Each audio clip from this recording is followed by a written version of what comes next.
திரு என்றால் செல்வம். செல்வத்திற்கு அதிபதி குபேரன். அந்த குபேரனிடம் நம் குறை தீர ஆணையிடக் காத்திருப்பவள் இந்த சுதாவல்லி நாச்சியார். ஆம், இந்த தலத்திலே குபேர எந்திரம் என்ற எந்திரம் உள்ளது. அந்த எந்திரத்தில் உள்ள கட்டங்களின்படி நாணயங்களை வைத்து திருநின்றவூர் என்னை பெற்ற தாயாரை மனதார வணங்கி குபேரலட்சுமி பூஜை செய்து வர செல்வச் செழிப்பு கைகூடும். அப்படி பெருமை வாய்ந்த இந்த திருமகளைத்தான் சமுத்திரராஜன் என்னை பெற்ற தாயே என அழைத்து மகிழ்ந்தான். இன்றளவும் அந்த பெயருடனே காட்சி தருகிறாள் அன்னை.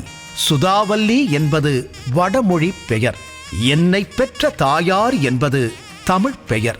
ஆம், தமிழ் மொழிபால் ஈடுபாடு கொண்டவள்தான் இந்த திருமகள். அப்படி தமிழால் பாடியதால்தானே இந்த திருநின்றவூர் திருத்தலம் திவ்யதேசமானது. அந்த சுவையான வரலாறுதான் என்ன? திருக்கோயிலின் அழகினை ரசித்துக் கொண்டே அறிவோம் தமிழின் அமுதை. திருத்தல புராண வரலாறு.